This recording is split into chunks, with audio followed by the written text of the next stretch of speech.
I'm now segueing from academic talker to conversationalist. And I was saying to Ben outside actually that this, I think, is a nice segue because I think what's going to be most interesting about today and most powerful is a sense of conversation rather than me lecturing or anybody lecturing at us. Conversations between artists, and in this case between an artist and an historian. And hopefully those conversations can happen here on the stage and then between us and you, but then also between, as I often say at conferences, the most interesting spaces are the coffee breaks, the lunch breaks, the drinks afterwards, where you get to engage those conversations in more detail. So, thank you, light and everything, which I didn't have over there, so it's good to have it here.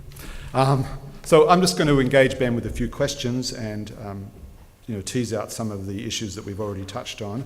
But what I'm hoping is that after half an hour or so, we will open it up to the audience and have more of these conversations.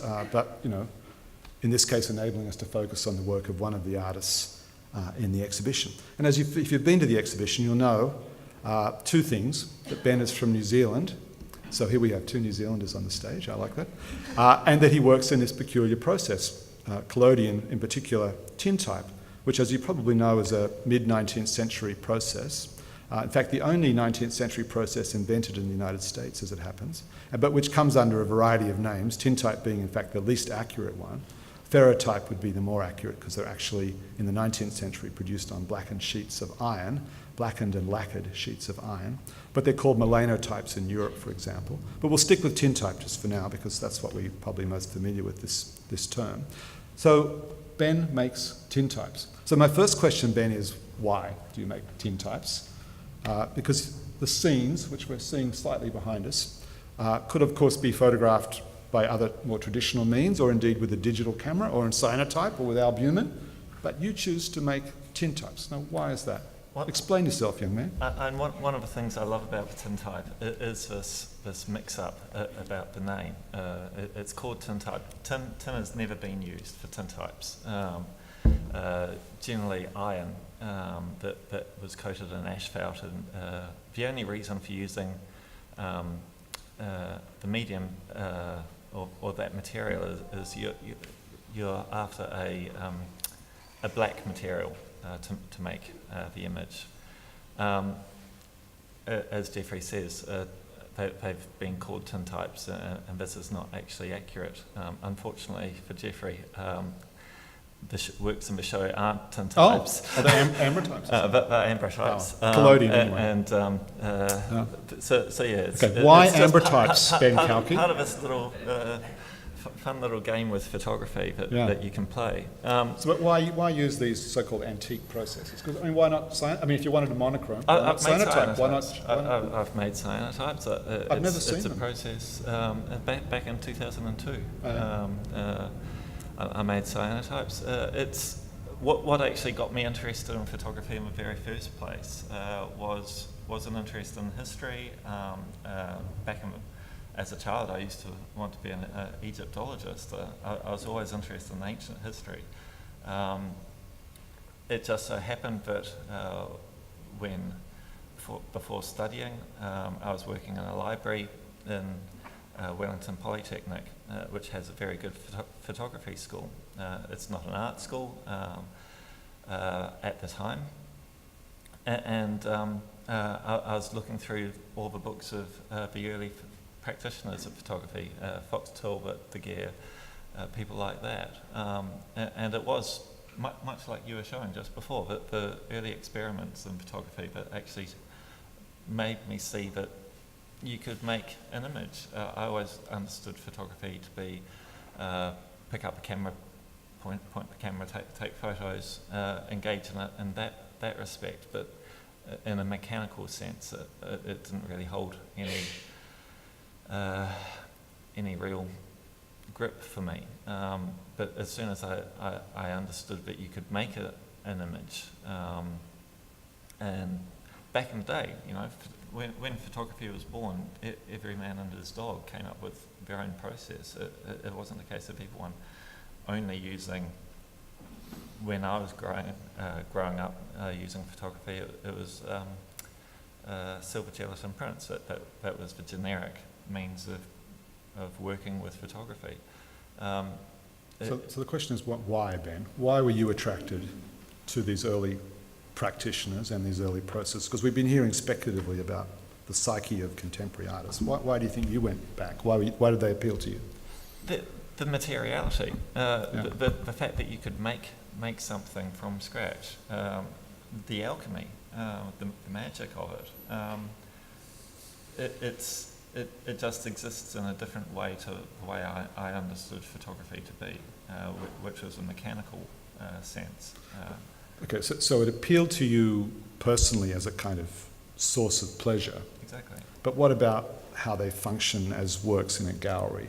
Because they're dark, they're monochromatic, they're a little bit difficult to see. Yes.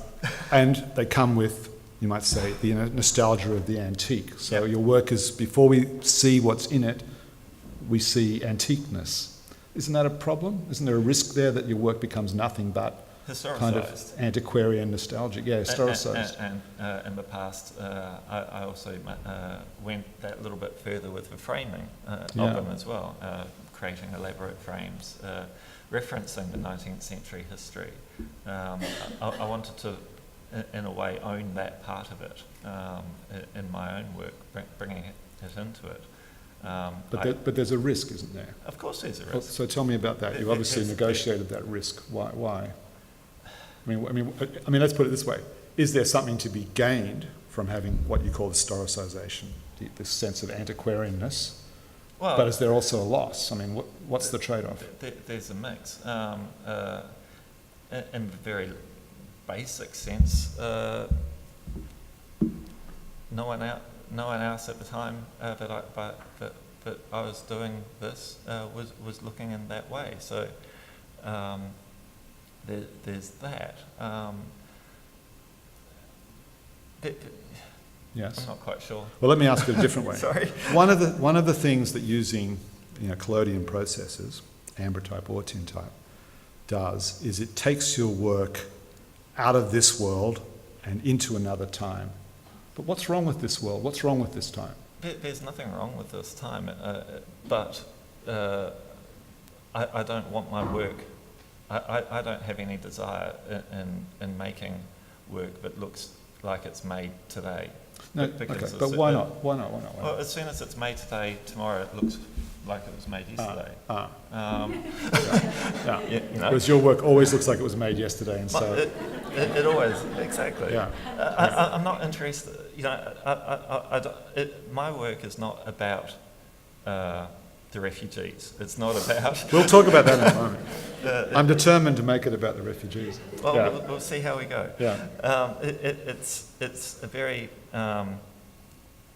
It exists on its own terms. It is what it is, and I don't personally try to ascribe what should be seen in the imagery itself. It comes from a number of different places. Well, let me ask you this then. Is it a problem that you get to be put in exhibitions like this, as opposed to, say, contemporary art shows? Because in a way, that's where your work does tend to get put, doesn't it? I'm an artist. I like to be have my work seen. But doesn't it tend to get put into shows like this, about process, about technique, about... I think photography generally has a little bit of an issue of ghettoising itself. Why is it that you have a photography show? How did, as an artist, you'd have a sculpture next to a painting, next to whatever. Why is it that you have photography as photography? Ghetto, yeah. Yeah. It's an interesting question is why you aren't curating your own shows then, in which you would actually... I'm not a curator. Everyone's a curator. I mean, you decorate your own home. I mean, I am interested in that ghetto problem. I mean, and of course it's a central question to our conversation about the ACP. Can we any longer justify a ghetto like the ACP? But I would be interested to know what artists then you think your work could be seen in conversation with in a valuable way, whatever medium. Are there other artists working in other media that you imagine your work could be in a good conversation with? Yes. Could you name any? There's a Scottish artist, Jonathan Owen, who makes he's I'm not sure quite. He's just an artist, but what he Just does, an artist. just I an like artist. Yeah. This idea of you're a photographer, or you're a painter, or what have you. I don't know how someone describes themselves. That's all. So what does he do? He makes works that he starts off with a sheet, a printed page, an image, say of a film still, for instance, and he manually erases those a select part of that image. For instance, takes out the person in a scene, and then using the pieces that he's the erasings, he puts back what would have been behind that person. It's that. So it seems to me, okay, you've brought up another artist whose medium in part is history itself. Exactly. So I'm wondering whether, that's the appeal, that is history with a capital H, or something to be worked with, a medium itself to be worked with. Why not? History is subjective. No, I know the why not, but I wonder the why. Why is that the compelling interest for you? For me, I just have a personal interest in history. I always have. From when I was 10 or something, it goes a long way back. So this whole palaver that we had, the gentleman with the hat, about refugees and death, and that didn't strike a chord necessarily? Afraid not. No. The curators of the Alchemists are framing your work along with everybody else's in terms of the age of the JPEG, and the inference is this work is a response, a counter to that age. Is that how you've seen your own work? That's. I was looking at your Kodak Bankrupt thing. Bankrupt thing, and my wife and I looked at each other and went. It peaked at 1997, which is when I was studying photography. That was Kodak's most profitable year. So no, for me, the whole digital thing has never actually been a part of where I come from as a photographer or as an artist. It's an interesting element of the nature of photography, and I'm very much interested in the nature of photography and what does it mean to be a photographer? Why are we doing what we're doing? But the idea that as someone working with a historical process, it is in some way a response to the digital shift that has happened in photography. That isn't a part of where I'm coming from in the slightest. But given I'm simply carrying on from what drew me into photography in the first place, which was the early experimentation in photography. But given that photography today is in fact a digital industry, your work in a way is kind of anti-photography, right? You could say that. It's not how I see it. No. It's not what motivates the work. No, not in the slightest. But then, so let's get back to what does motivate the work. Do you see yourself, in fact, as an artist, or is philosopher a better word? That your titles, they're profound, or perhaps they're pseudo-profound. We can discuss that in a moment. But there's a sense in which you work as a kind of philosopher as much as an artist, or even perhaps as a magician. And how would you characterize yourself? I'm a photographer. You just said a minute ago that medium doesn't matter and that you're not in the ghetto, but you still see yourself actually as a photographer, not as an artist per se. No, but I don't see that there is a distinction between I'm an artist who uses photography then. Right. But that's interesting in itself, right? That there is something still, despite what we're saying about the ghetto thing, there's something about photography as a medium. I mean, you said, I forget what you used, magical, alchemical. There is something different from painting or sculpture about it, don't you think? I've never painted a picture in my life, so I don't know. No, but that's it. The fact that you haven't needed to or wanted to, it seems quite important to your personal history here. Yeah, for me, photography is a medium in and of itself, but it exists on many different levels. I work in a particular area of photography, and but you know, photography is a big umbrella. Big umbrella. So it's a simple term to call yourself a photographer, but it doesn't mean that I'm sort of ghettoising myself in that. You hope. Well, maybe so I am. Given that your photographs actually often test our faith in photography, perhaps not so much the ones that are in the ACP show, but certainly other work in which there are strings and wires and magic and puffs of smoke. And if it's a testing of our faith, I mean, are you in fact more like a theologian than a philosopher or an artist? I'm just trying to get some sense of the character of your work with these words. Is theologian a better term? I think faith is faith is, it's no small topic. No, but that surely is your topic, isn't it? Truth. What we believe, how we believe, why we believe. Yeah. Definitely. I've never considered myself a theologian. I've never considered myself a philosopher. I just do what I do. But one of the things you do...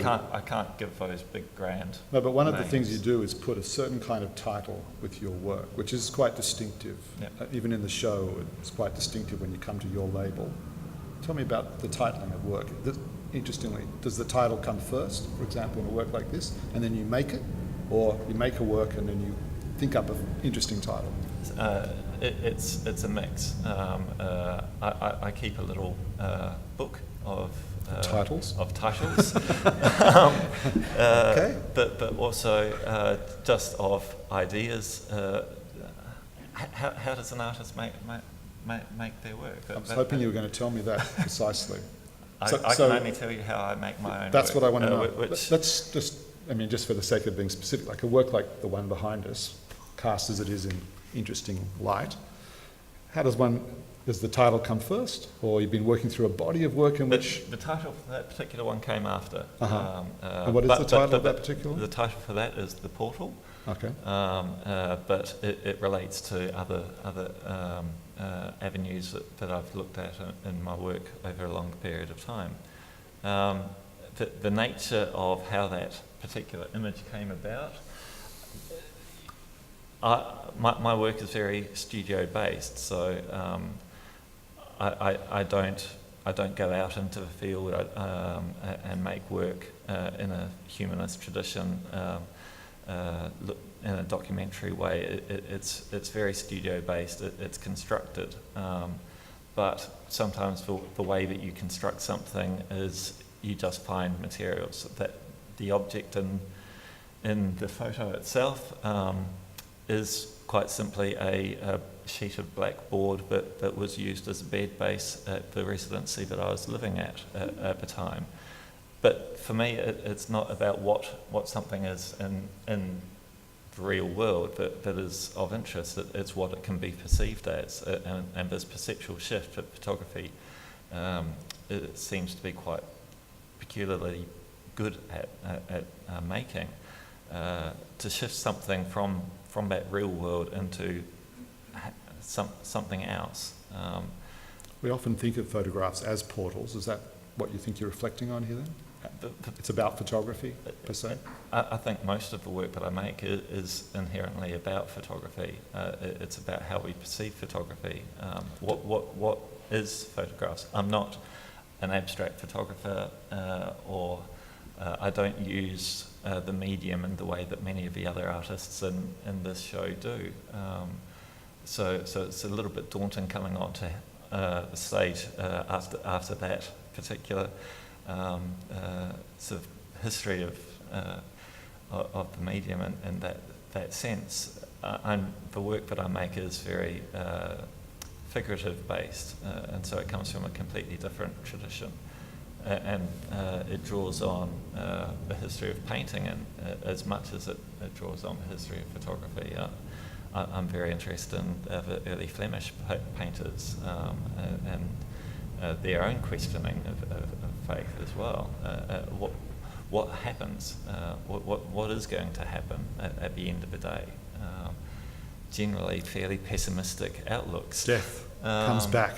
It's but bringing it back to how something is made. I think photography, there's a rich area to be mined in terms of this lingering belief that the camera never lies. Of course, we all know that it's been lying since day one, but we still want to believe. So these titles, they seem quite important to the work. Could the work function without them? I don't think so. So the label, in a way, is part of the work in your case. Yeah, completely. So why not inscribe these words across? I mean, if you look at Kathy Rogers' work, in fact, it's constantly inscribed with texts. The titles, in a sense, are in the work. Yeah. You don't think your titles should be? No. No?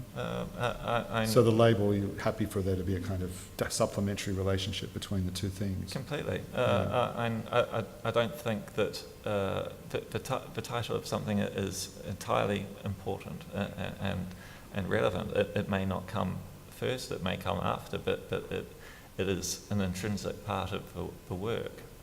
But I don't feel the need to have it right there.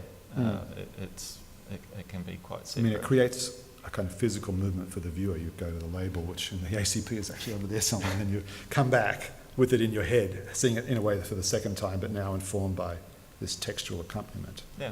Which perhaps shifts it a little bit. And it may be something completely. You may look at the image and draw something from it yourself, and then see the label and come up with something completely different.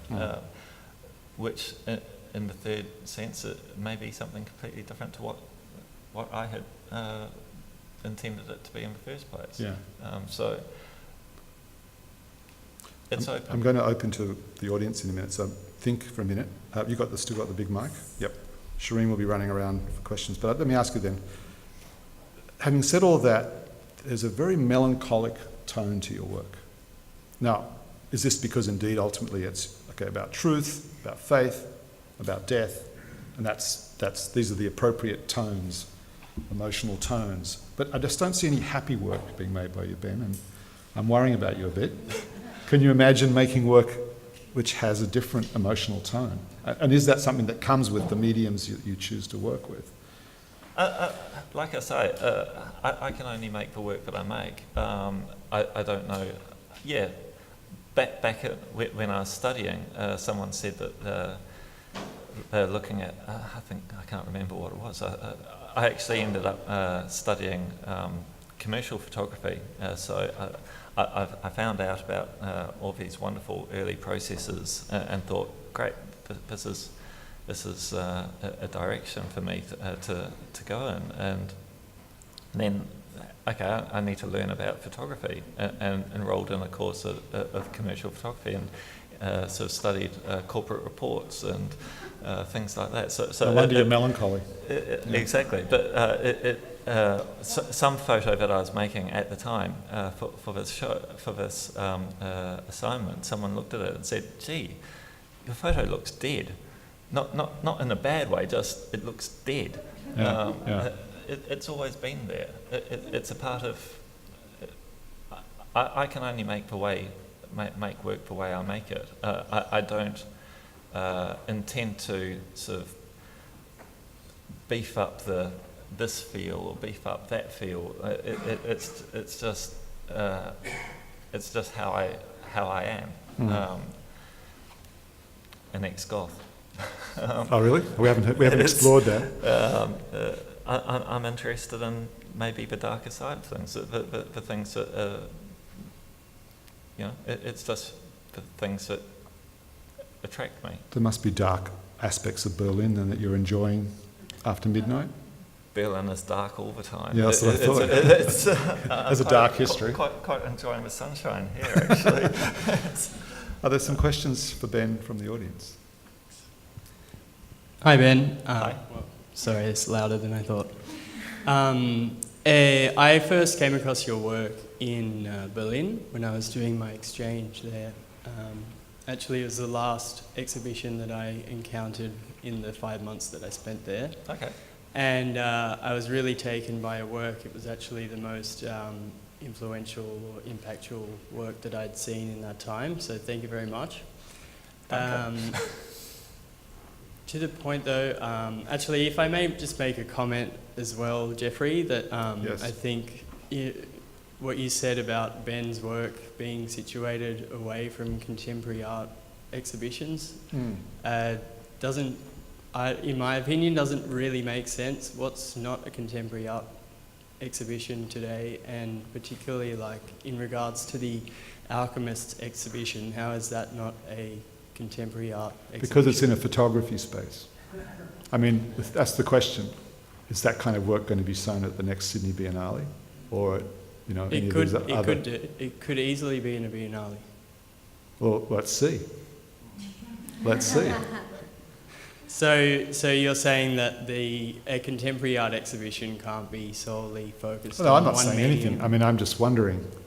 I mean, the question is really, by casting your work as history, how does it engage with the contemporary? I mean, that's really the question, right? I mean, who cares whether it's in or not in? Surely that's found in the untimely, you know, You better mic yourself up. I don't need a microphone. Generally speaking, I don't need a microphone. Yeah. I mean, you know, for every timely moment in photography, refugees, Yeah. there will be all these powerful untimely moments, which is what gives us the breadth and the span of the medium through all kinds of different contexts, from cultural, industrial, commercial. In all of those modes, all of those things, styles and inhabitation of certain time frames is actually pivotal to the act of creating with images and materials, I would say. No, So, I mean, I'm not- and in fact, it's very interesting that Ben mentions that he's a goth, because the strength of the goths is actually that they're a bunch of kids who really want to inhabit a certain sort of set of qualities that allow them to live in that territory of the poetics of Poe, or the darkness of, the darkness of the night, or whatever it is. And to me, that seems as good a quality to empower as any other. You know, art is just basic empowerment of these sort of qualities, and so in that sense, it can't really be anything other than what it is, if that's what he wants to live inside of. Okay, very good. Ex-goth. Yeah, so you say.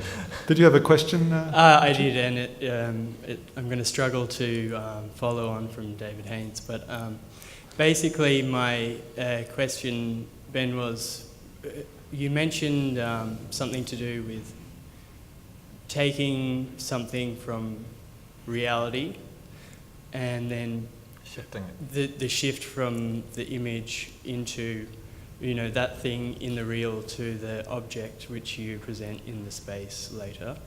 For me, it's always been really, really poignant, the fact that your ambrotypes were there in that space, in front of that image that we can see today. That thing has a direct relationship with the object that you're looking at. Is that important to you? Is that something that is on your mind when you're making these objects? Is that a part of your practice?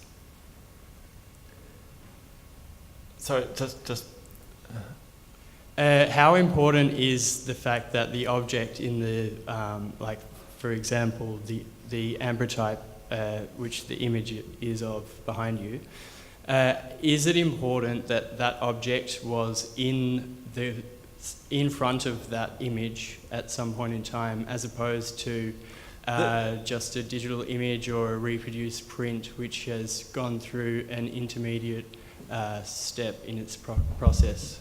One of the things, one of the challenges for me, I would make my life an awful lot easier if I did embrace the digital, because one of the problems that I do face is that working the way I do, things do have to exist in the real world. and that's not particularly easy sometimes when you're trying to make a book levitate or smoke appear out of thin air. You have to find physical ways of doing that, and that can be a challenge, but it can be quite an enjoyable challenge.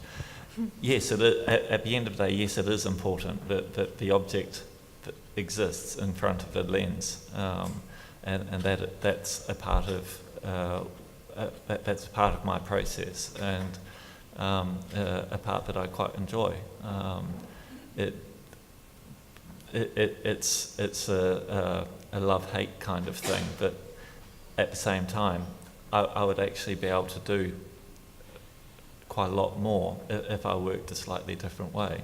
But the end result would be different, and I quite like the way it is at the moment. Other questions? I'll just ask in between. Of course, one of the results of the way you work is that you produce unique objects. Mm. Is that just on a pragmatic level make it difficult for you as an artist in a marketplace, or actually? It perhaps makes it difficult for me as a photographer in the marketplace.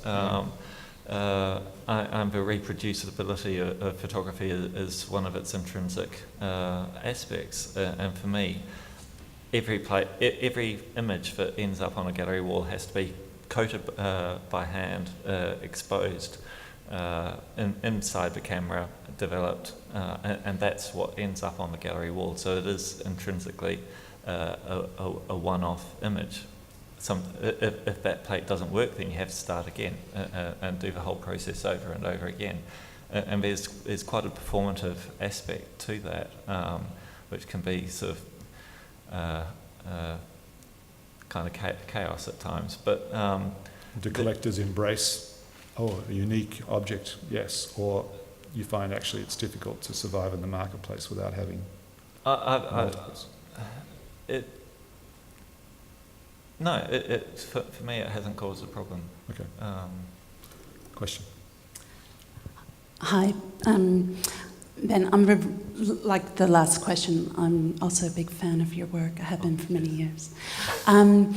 So, in viewing your tintypes and ambrotypes, and I've always seen a bit of a metaphysical or spiritual side to the work.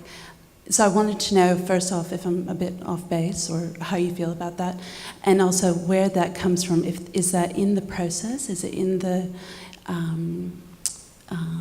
slowness of the process? Is it in the camera? Is it in the object?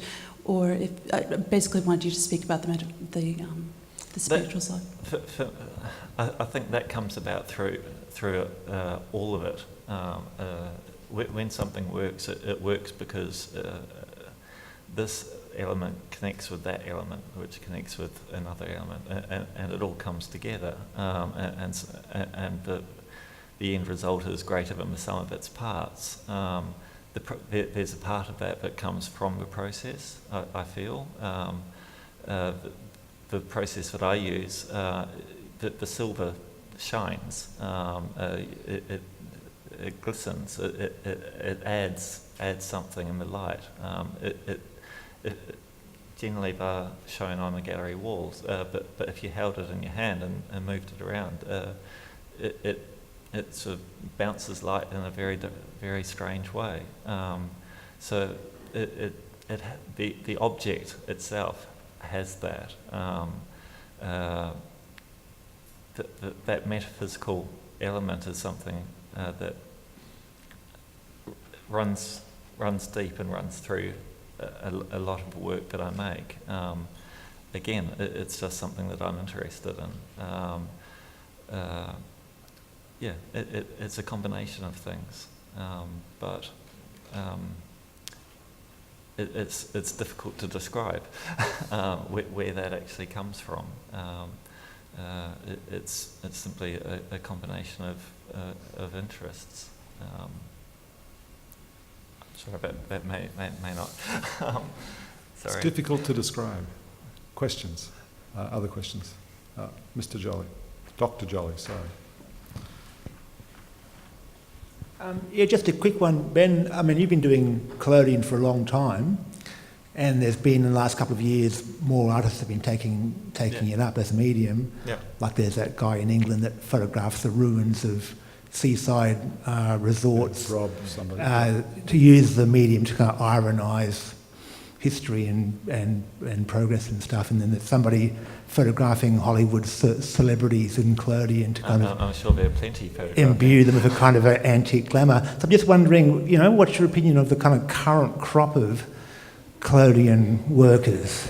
You're amongst friends. Nobody's going to kind of, Yeah, it is It won't go beyond this room. But yeah, just what do you the collodion scene now? And it's funny. In many respects, collodion has never gone away. It was always used through people doing reprographic work right the whole way through the history of photography. So it's I've never really seen it as an old process, and I don't see photography as old anyway. But it's a when I did start with collodion. There was one other person in New Zealand who used the process, and he mainly works with going around war reenactment and going down to Oamaru and photographing the old buildings there. That side of it. I didn't know of anyone in Australia. I still don't know whether there was anyone working with collodion then. I don't know how many people there would be working with this process now. I heard someone say over in America that you couldn't swing a cat without hitting a wet plate instructor. It's grown exponentially just in the last 5 years, perhaps. This brings about many people into an area of photography, and not all of those people are going to be great. Not all of those people are going to be bad. It's like anything.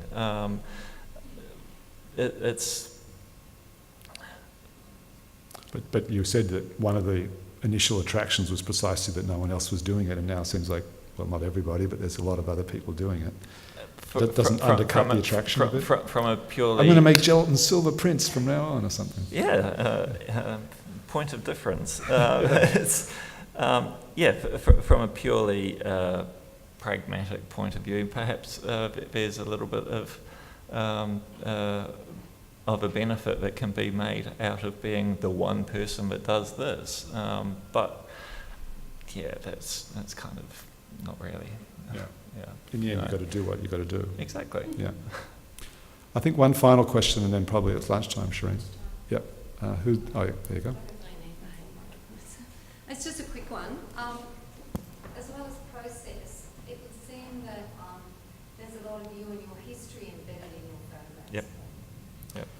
So the question is there a lot of Ben's history embedded in his Yes. photographs? Is there a lot of you and your history embedded? Yeah. I think everything that an artist does is, at the end of the day, a reflection on themselves. I've made a number of self-portraits in the past, but you could say that every photo I make is a self-portrait. There's autobiographical elements in pretty much every work that I make. Not necessarily. I don't expect, or I couldn't possibly expect that any of those would come through into the what would be perceived by a viewer of it. That's not the point. But it's there. Yeah.